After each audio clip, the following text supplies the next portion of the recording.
Pero bueno, quiero decirles, queridos hermanos, que en dos enseñanzas estuve hablando sobre el arrebatamiento, y en la primera enseñanza estuve compartiendo con ustedes por qué es necesario que ocurra un arrebatamiento. Y estuvimos viendo en la primera conferencia, estuvimos viendo que es necesario que haya un arrebatamiento porque hay una doctrina muy clara en la Biblia que se llama la ira de Dios. Y precisamente por esa razón es que viene la ira de Dios contra el mundo, porque la Biblia enseña que Dios a nosotros no nos destinó para ira. Dice la Biblia en Primera de Tesalonicenses capítulo 1 versículo 10, que nosotros esperamos desde los cielos a Jesucristo, quien nos libra de la ira que viene contra el mundo. Entonces, en la primera enseñanza hablamos de eso, ¿qué es la ira de Dios? Y citamos varios pasajes del Antiguo Testamento que explican qué es ese evento. Vimos un pasaje de Sofonías muy claro con respecto a ese asunto, y también Isaías. Y asimismo, queridos hermanos, la enseñanza de la semana pasada estuvo relacionada con cuándo ocurrirá el arrebatamiento. Y estuvimos viendo que el apóstol Pablo fue vehemente, fue muy enfático en que el arrebatamiento tendrá que ocurrir antes de que el anticristo aparezca en esta tierra. Y hoy vamos a profundizar tal vez un poquito más en eso, pero esa fue la respuesta, así muy sintético, de lo que vimos la semana pasada. El arrebatamiento tiene que ocurrir antes de que el anticristo se manifieste a este mundo. Vimos un pasaje de Tesalonicenses muy claro, donde Pablo habla de que hay al presente quien lo detiene hasta que sea quitado de en medio. Y cuando sea quitado de en medio lo que lo detiene, se manifestará el inicuo, el hijo de la perdición, cuyo advenimiento viene por obra y poder de Satanás, dice la Biblia. Pero habíamos visto que en la primera carta ya Pablo había explicado quién iba a ser quitado de en medio. Pablo dice en Primera de Tesalonicenses capítulo 4, porque los muertos en Cristo resucitarán primero y luego nosotros, los que estemos vivos, seremos arrebatados juntamente con ellos para encontrarnos con el Señor en las nubes y estaremos siempre con Él.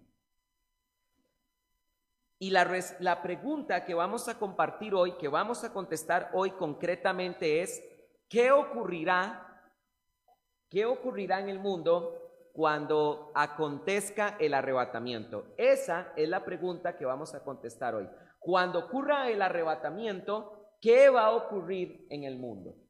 Es la pregunta puntual que voy a estar contestando con ustedes el día de hoy. Yo quiero decirles, queridos hermanos, antes de entrar de lleno en ese tema, que quisiera hacer una aclaración con respecto a lo que mencioné la semana pasada. La semana pasada yo les estuve a ustedes leyendo una porción de la obra Contra las herejías de Ireneo de Lyon, que fue un cristiano que vivió en el siglo II y escribió esta obra para el año 180, Contra las herejías. Y yo estuve mencionándoles que Ireneo de Lyon creía que el tiempo del fin iba a ocurrir cuando la tierra consumiera 6,000 años de historia. Lo que pasa es que por cuestiones de tiempo yo no leí lo que Ireneo dijo exactamente, entonces tal vez quedó la sensación de que yo estaba diciendo de que esto es así porque lo dijo Ireneo, y en realidad no era mi intención decir eso, sino que precisamente Ireneo cree esto porque él se ampara en la misma Biblia.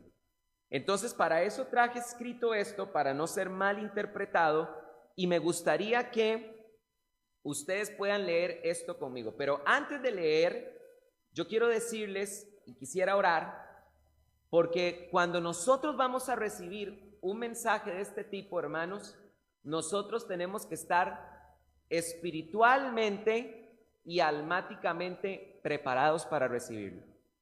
¿Por qué? Porque este tipo de mensajes son mensajes profundos que tienen fechas, que tienen comparación de versículos y a veces resultan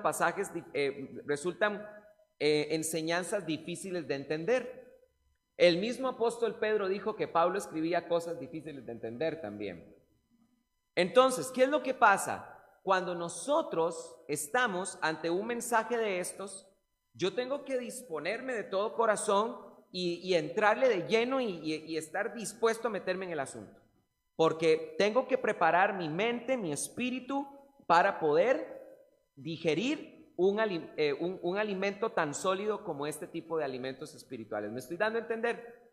Lo que pasa es que todos nosotros, todos los pastores, tenemos un tema en el que nos es afín predicar. Porque ustedes ven a Dante Gebel predicar, ¿verdad? ¿Y qué es lo que le encanta a Dante Gebel? Motivación, ¿verdad? Y sanidad interior. Esto está excelente. La iglesia necesita escuchar ese tipo de mensajes. Pero ustedes escuchan, ¿verdad? Milos, ¿verdad? Pérez Milos, ¿verdad? Samuel Pérez Milos de España, y es un mensaje más exegético, más profundo. Y asimismo ustedes tienen un mensaje de preferencia. A algunos de ustedes les gustan más los mensajes de exhortación, otros les gustan más los mensajes de sanidad interior, a otras personas les gustan más los mensajes de profecía, como a don Jaime, que le encantan. Y obviamente yo no soy la excepción. Yo también tengo mi preferencia, y por supuesto que no es para un secreto para ustedes que los mensajes que yo me siento más cómodo compartiendo son los mensajes de doctrina y profecía. Sin embargo, queridos hermanos, todos tenemos que estar dispuestos a escuchar este tipo de mensajes porque tiene que ver con todos nosotros. Amén. O la venida de Cristo se va a atrasar porque yo todavía no me he graduado. ¿Ustedes creen que el Señor va a decir, no, es que todavía fulano no se ha graduado de la universidad, tengo que esperar 3 años? No, hermanos, el Señor no pide permiso. Usted ahí está, miren, perdónenme, voy a hablar coloquialmente, uno es tan salado, hermanos, por decirlo así, que a usted le van a dar el título y ahí queda la ropa y el birrete y todo. Ahí.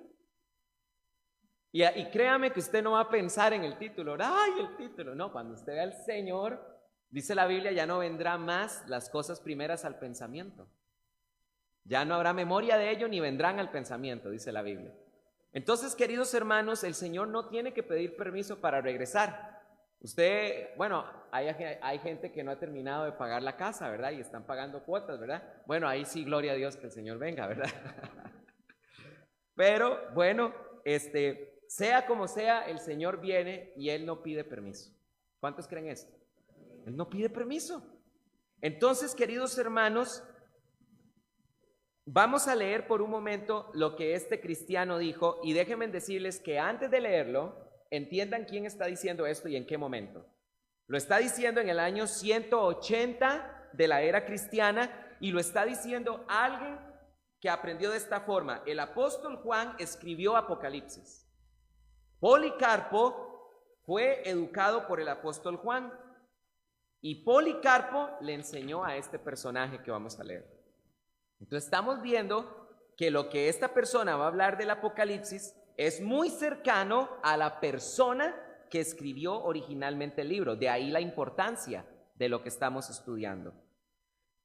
Dice así Ireneo de Lyon en su libro Contra las herejías, libro 5, capítulo 28, párrafo 3. Vean, él está citando Apocalipsis 13 del 14 al 18. Leo, abro comillas. Y ordenará que se fabrique un ídolo de la bestia y dará la vida a este ídolo para que hable, y mandará a matar a cuantos lo adoren.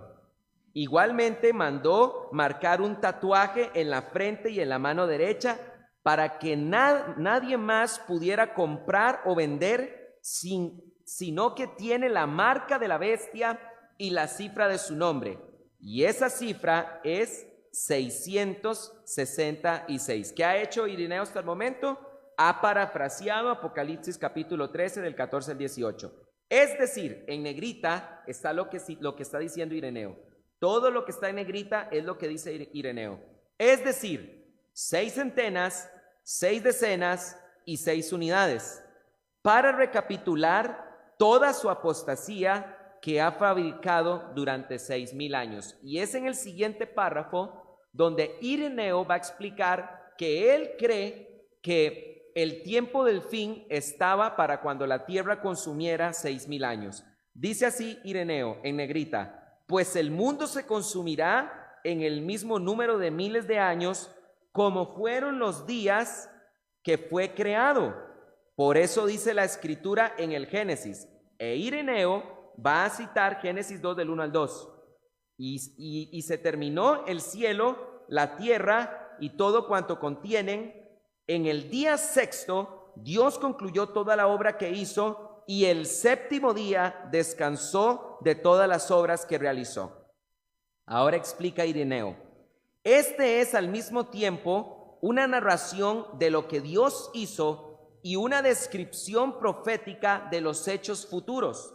Porque, y ahora citando 2 de Pedro 3:8, si un día del Señor es como 1000 años, y en 6 días se completó la hechura de cuanto fue creado, es evidente que también su término será de 6,000 años. Y ahora sí se entendió lo que quiso decir Ireneo.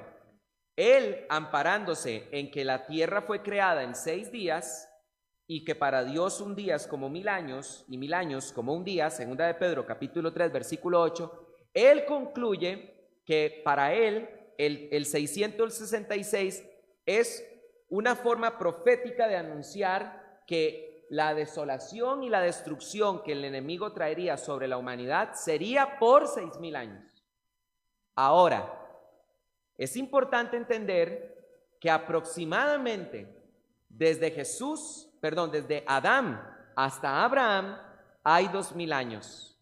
Y de Abraham a Jesús hay otros 2,000 años. Y desde Jesús hasta nuestros días hay otros 2,000 años. Es decir, que cuando Ireneo escribió esta obra en el siglo II, él no creía que el tiempo del fin era para su época. Él pensaba que el tiempo del fin era para nuestra generación. Esto nada más lo digo, queridos hermanos, para que entendamos lo que creía un cristiano del siglo II con respecto a estos temas apocalípticos. Sin embargo, déjenme compartirles una evidencia más de que no cabe la menor duda de que nosotros somos la generación del fin. No estoy diciendo con esto de que nosotros podamos decir en qué día vendrá el Señor Jesucristo, porque Jesús fue vehemente. Nadie sabe el día ni la hora, pero nosotros estamos viviendo en los tiempos del fin. Vean lo que dice la Biblia en Oseas capítulo 6, versículo 1. Los que tienen la Biblia textual, está en la página 481. 481. Y con esto yo no estoy queriendo decir, sobre todo los que están más jóvenes, que se desanimen, ¿verdad? Y que no vayan a estudiar, o que no vayan a trabajar, o que no levanten empresas, o que no compren cosas. No he dicho eso nunca. Nunca. Sigan adelante en todo, pero nunca olviden que el Señor puede venir en cualquier momento. Ahora, déjenme leerles esto que el profeta Oseas enseña. El profeta Oseas está hablando acerca de la nación de Israel. ¿De quién está hablando? De la nación de Israel. Y vean lo que dice la Biblia con respecto a la nación de Israel.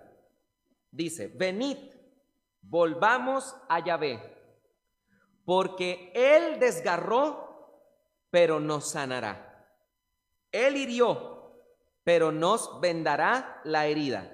Y oigan lo que va a decir Oseas con respecto al estado espiritual de la nación de Israel. Después de 2 días nos dará vida, y al tercer día nos resucitará y viviremos delante de Él. ¿Cómo es esto? Dice la Biblia, hablando del estado espiritual de la nación de Israel, que Israel espiritualmente estaría muerto 2 días. Y al tercer día los resucitaría, volverían a tener vida y estarán delante del Señor. ¿Cuánto tiempo tiene la nación de Israel de haber rechazado al Mesías mayoritariamente? 2000 años, que son 2 días. Esto quiere decir, queridos hermanos, que estaba proféticamente hablando, estaba profetizado que el rechazo, adormecimiento y muerte espiritual de Israel sería para 2 días, para 2000 años. Pero se está profetizando que al tercer día, que es el milenio, porque el tercer día es el tiempo del descanso, para el tercer día la nación de Israel volverá a resucitar. Porque cuando nosotros leemos a los profetas del Antiguo Testamento, está claro que Israel es pueblo de Dios en el milenio. De eso no hay la menor duda. Cualquiera que ha leído Isaías, Jeremías, Ezequiel, sabe que hay un montón de profecías donde está el Mesías en Israel y él está con su pueblo Israel también. Entonces, esto es muy importante, queridos hermanos, porque estamos viendo que estamos en la época donde está cercano el despertar de la nación de Israel. Estamos en la época donde está cercano la entrada del séptimo día, el descanso. Dios descansó en 7 días. Dios trabajó en 6 días y en el séptimo día descansó. Y la tierra ya está consumiendo sus 6000 años. Por lo tanto, la tierra se acerca al séptimo día, que es el descanso. Cuando el Mesías venga, establezca su reino milenial y vamos a entrar en la era mesiánica de la restauración de todas las cosas. Entonces, vean ustedes, queridos hermanos, que no cabe la menor duda, solo tomando en cuenta esto, ahora sumémosle todas las señales que vemos en el mundo. Vean ustedes que para que podamos entender el tiempo profético en el que estamos viviendo los postreros días. Es para eso que debemos entender esto. Nunca para datar, nunca para decir en el día tal, ¿verdad? Como les decía la semana pasada, ¿verdad? Que, ¿verdad? Montón de profecías, ¿verdad? De que Jesucristo venía. Nunca para datar la segunda venida de Cristo. Nadie sabe el día ni la hora. Pero sí para entender el tiempo profético que estamos viviendo. Quiero invitarlos, queridos hermanos, para que vayan conmigo, por favor, a Primera de Tesalonicenses, capítulo número 4, y vamos a contestar la pregunta, ¿qué ocurrirá cuando ocurra el arrebatamiento? Primera de Tesalonicenses, capítulo 4, Primera de Tesalonicenses, capítulo 4, versículo del 13 al 18. Es un pasaje que ya hemos leído, pero que será base para poder contestar esta pregunta.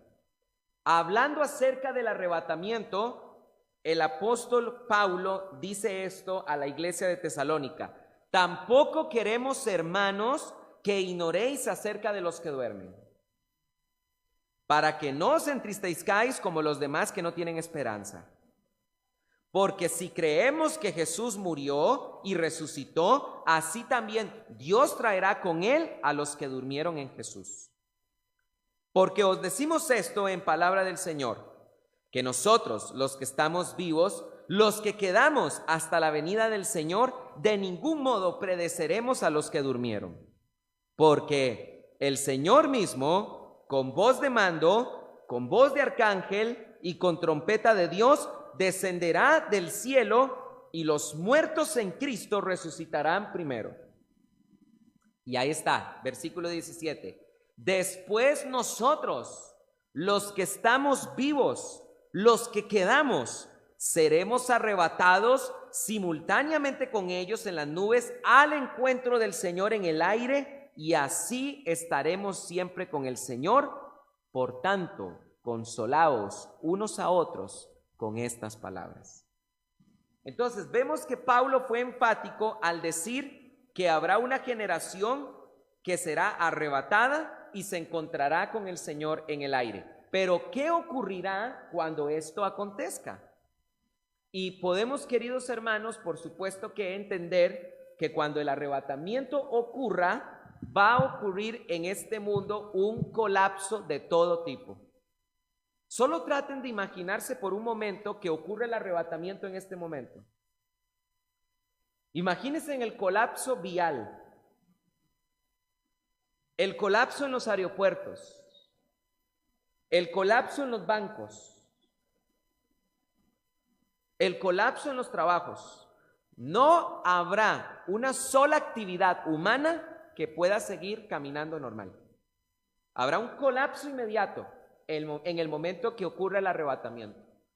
Los ministerios de justicia quedarán colapsados, abarrotados ante las miles de llamadas de desaparición de millones de personas en este mundo. Será un completo caos a nivel mundial, queridos hermanos. Pero no solo eso, sino que también, ciertamente, de algo no puedo asegurarlo, pero yo me imagino que también algo que ocurrirá cuando ocurre el arrebatamiento es que las iglesias van a estar a reventar. ¿Por qué razón, queridos hermanos? Porque muchísimas personas han escuchado del Evangelio y Dios les ha hablado una y otra vez, les ha llamado el Señor a arrepentimiento. Y muchas personas en las iglesias han pasado 4, 5, 10 años estando en una iglesia, pero aún no han nacido de nuevo. Porque, hermanos, en muchas iglesias, en la mayoría de las iglesias del mundo, e inclusive podría ser a lo mejor también esta parte también, hay muchas personas que no han nacido de nuevo todavía. Hay muchas personas que aún no le han entregado su corazón a Cristo Jesús. Y este tipo de personas, ¿verdad?, que conocieron del Señor, que sabían del Señor, cuando ocurra esto, inmediatamente sabrán qué fue lo que aconteció en el mundo. Y créanme que cuando el arrebatamiento ocurra, estas personas que conocieron del Evangelio y que lo rechazaron, no tendrán la menor duda de por qué se han quedado. No habrá duda de, ay Señor, ¿por qué? No. Cada quien sabrá por qué se ha quedado. Esto es muy importante, queridos hermanos, entenderlo. Un cargo eclesiástico no nos garantiza a nosotros la salvación. Usted puede ser pastor, usted puede ser maestro, evangelista, profeta, usted puede tener un ministerio de niños, lo que usted quiera, que eso no lo hace salvo. Es la fe depositada en Jesús la que da salvación. Y saben una cosa, queridos hermanos, por supuesto que esto no debe provocar temor en ustedes, porque aquel que ha nacido de nuevo, dice la Biblia en Romanos, que el que es nacido de Dios, el Espíritu Santo testifica en nuestros corazones de que realmente somos hijos de Dios. Yo me crecí toda mi infancia hasta la mitad de la adolescencia, finalizando la adolescencia, en la congregación del pastor Rubén, centro de adoración familiar. Y toda esa etapa de mi vida aún no había nacido de nuevo. Pero los domingos íbamos a la iglesia. Y fue hasta los 16 años, un martes en la noche, cuando yo tuve un encuentro personal con Cristo. Y a partir de ahí entendí que la salvación de Dios estaba en mi corazón y era hijo de Dios. Pero vean ustedes que pasaron 7, 8 años yendo a una iglesia frecuentemente los domingos y aún no tenía salvación en mi vida. ¿Por qué? Porque aún Cristo no habitaba en mi corazón. Y este tipo de personas que por alguna razón no han querido abrazar el Evangelio, tal vez porque han preferido el mundo, dice la Biblia, está la condenación de los hombres, que los hombres amaron más las tinieblas que la luz porque sus obras eran malas. Este tipo de personas serán las que inmediatamente desearán venir a la iglesia.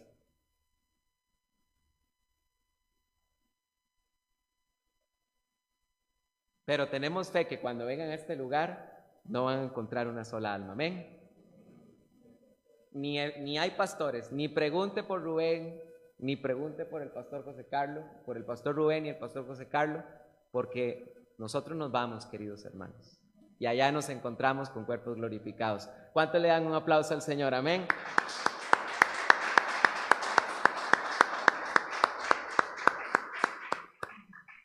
Allá nos vamos a ver con un cuerpo nuevo, ya no hay vejez, Ya no hay canas, ya no hay patas de gallo. Algunos vamos a recuperar pelo. Gloria a Dios. Démosle un aplauso al Señor.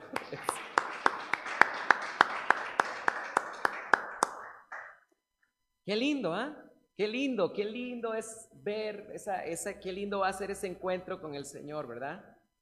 Donde ya no habrá enfermedad, donde ya no habrá vejez, donde ya no habrá problemas físicos. Mire, gente que le ha sido amputada una extremidad, se volverá a ver con un cuerpo nuevo. Esto es precioso, hermanos. Yo la verdad no entiendo por qué esto le da miedo a algunas personas, pero quiero decirles, queridos hermanos, quiero profundizar en algo en los últimos 10 minutos que voy a compartir con ustedes este mensaje. No solo ocurrirá un caos a nivel mundial cuando ocurra el arrebatamiento, sino que déjenme decirles algo. No necesariamente, y pongan mucha atención a esto que les voy a decir, no necesariamente el día que ocurra el arrebatamiento significa que inmediatamente comienza la tribulación. Esto es algo muy importante que entender. Porque hay personas que piensan que la tribulación comienza cuando ocurre el arrebatamiento. Y no es necesariamente así. De hecho, déjenme decirles que si hoy ocurriera el arrebatamiento, tenemos la certeza de que no comenzaría la tribulación. ¿Por qué? Porque aún falta la profecía de Ezequiel capítulo 38 y Ezequiel capítulo 39, la batalla donde Rusia, Turquía, Irán, Sudán y Libia deben atacar a Israel. Ezequiel capítulo 38, Ezequiel capítulo 39. ¿Y por qué esta guerra no puede ocurrir en el tiempo de la tribulación? Porque la tribulación, ahí, ¿qué es lo que hace que la tribulación inicie? Lo que hace que la tribulación de inicio, queridos hermanos, es un tratado de paz. Vamos por favor a Daniel capítulo 7, para que veamos cuándo comenzará la tribulación. No necesariamente tiene que ocurrir con el arrebatamiento. Si la guerra de Ezequiel capítulo 38 y 39 no ocurre en nuestros días y ocurre el arrebatamiento, esa profecía debe de cumplirse primero y después tendrá lugar para que se cumpla la tribulación. ¿Me estoy dando a entender? Eso es, estoy queriendo decir que si hoy ocurriera el arrebatamiento, perfectamente podrían pasar 1, 2, 3 años y aún no ha empezado la tribulación. Porque la tribulación no empieza con el arrebatamiento. La tribulación comienza con la firma y la confirmación de un tratado de paz que el anticristo, el desolador, hará con Israel y el Medio Oriente. Vean lo que dice la Biblia en Daniel capítulo 9, versículo 27. Y por una semana, y para los que están apuntando, apúntalo porque ya no me da tiempo de explicarlo. Levítico 25:8, apunta esa cita, enseña que Israel tiene 2 tipos de semanas: semanas de días y semanas de años. Levítico 25:8. Cuando aquí la Biblia está hablando de las 70 semanas, la profecía de las 70 semanas, no está hablando de 70 semanas de días, está hablando de 70 semanas de años. Y las primeras 69 semanas ya se cumplieron. No me da tiempo para explicarlo el día de hoy, pero la Biblia enseña en Daniel capítulo 9 que 69 semanas iban a ocurrir desde la orden de la reconstrucción de Jerusalén hasta la muerte del Mesías. 69 semanas, que son 483 años judíos, no nuestros, judíos.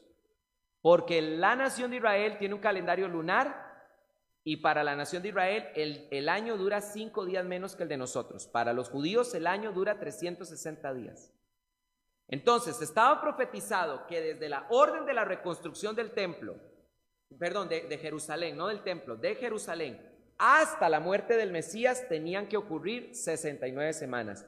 Ya las primeras 69 semanas se cumplieron y solo falta por cumplirse la semana 70, que son 7 años de tribulación.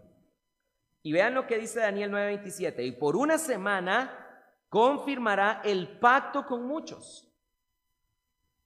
A la mitad de la semana hará cesar el sacrificio y la ofrenda. ¿Qué se está diciendo acá? Que una vez más Israel volverá a ofrecer sacrificios y ofrendas. Es decir, sí o sí, Israel vuelve a tener un tercer templo.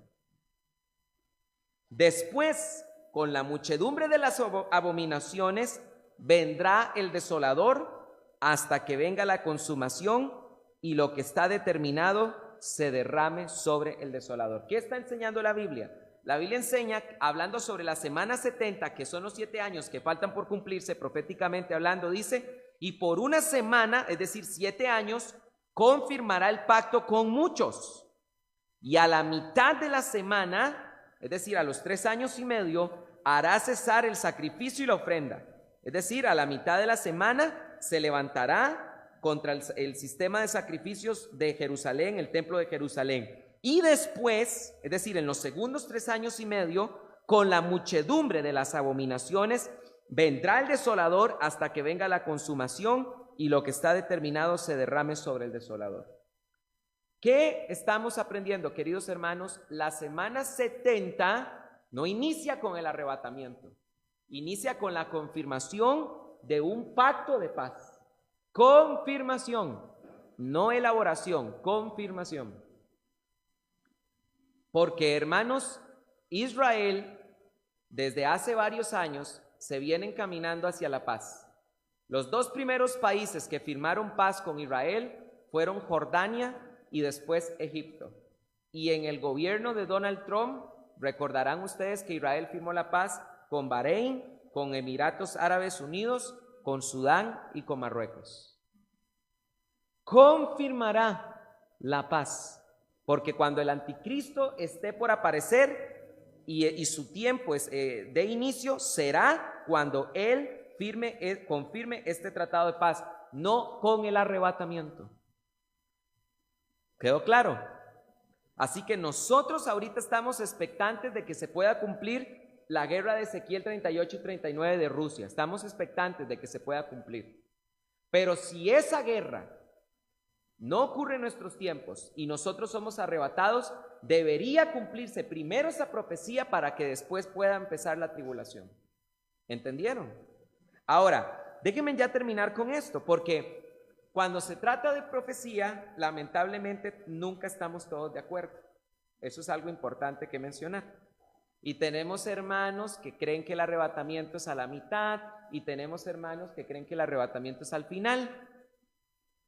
¿Y saben ustedes qué va a pasar si el arrebatamiento es pretribulacionista, si el arrebatamiento es antes de los 7 años de tribulación? ¿Sabe qué va a pasar con esos que creían que era la mitad y que pensaban que era el final? Pues nada, se van también. Así de sencillo es. Porque si no, estaríamos anulando la fe en Jesús. Yo fui 2 años postribulacionista. Por 2 años creí que la iglesia pasaba a la tribulación. Imagínense si hubiera sucedido en ese tiempo. En vano me hubiera sido Cristo. Sin embargo, también tenemos hermanos que quieren decir que no, que ya la semana 70 se cumplió. Y que aquí hay algunos que quieren ver en el versículo 27 de Mateo 9:27, hay algunos que quieren decir que es Jesús el que confirmará el pacto. Hay algunos que quieren decir que es Jesús el que hace cesar la ofrenda y el sacrificio porque Él murió en la cruz. Hay algunos que quieren decir, y sobre todo en esto es lo que enseña una rama de la escatología que se llama amilenarismo, quieren ellos decir que eso era para Jesús, pero no se refería al anticristo. Ahora, en esta hojita hay algo que tenemos que terminar de leer. ¿Qué pensaba mi amigo Ireneo de Lyon sobre esto? Para los chicos los que están por tener hijos, ¿verdad? Le pueden poner Ireneo. No, mentira.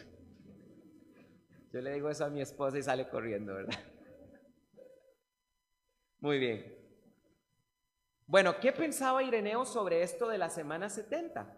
¿Él pensaba que ya se cumplió o lo alegorizó o sobre quién estaba hablando? Leamos un momento a Ireneo. Vean lo que dice Ireneo.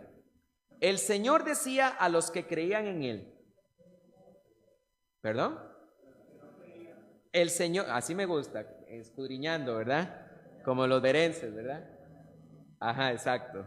Muy bien. El Señor decía a los que no creían en Él.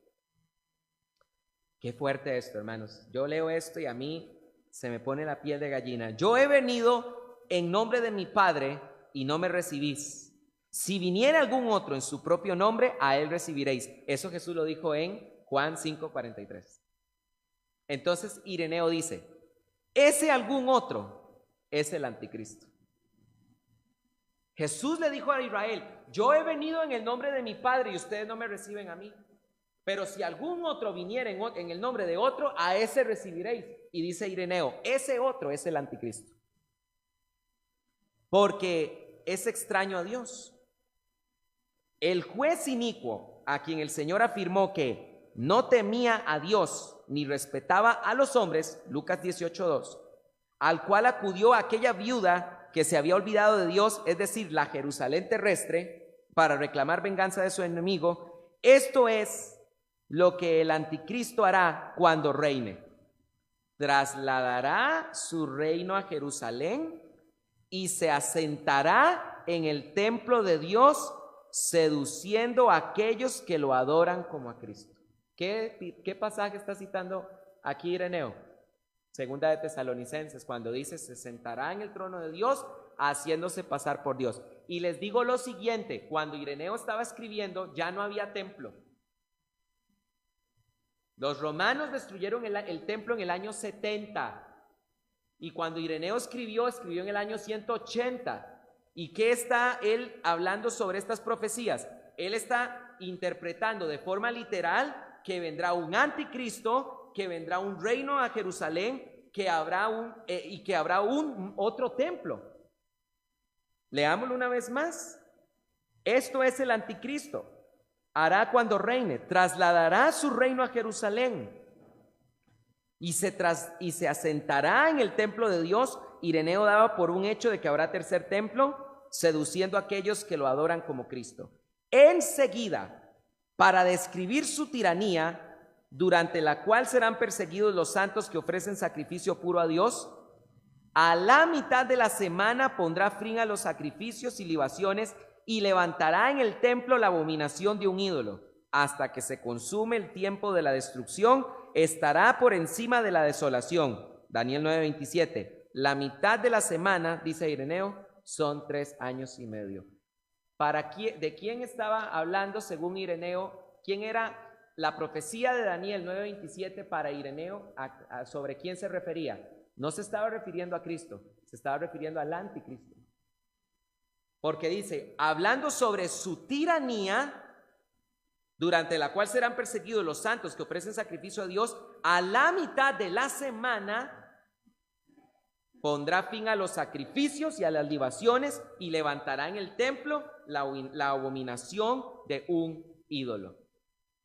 Los cristianos primitivos creyeron que la abominación de la desolación, el romper la semana a la mitad y cesar el sacrificio era algo que se iba a cumplir en la persona del anticristo. ¿Me escucharon?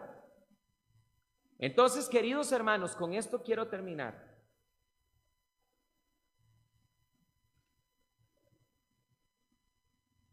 El arrebatamiento puede ocurrir en cualquier momento.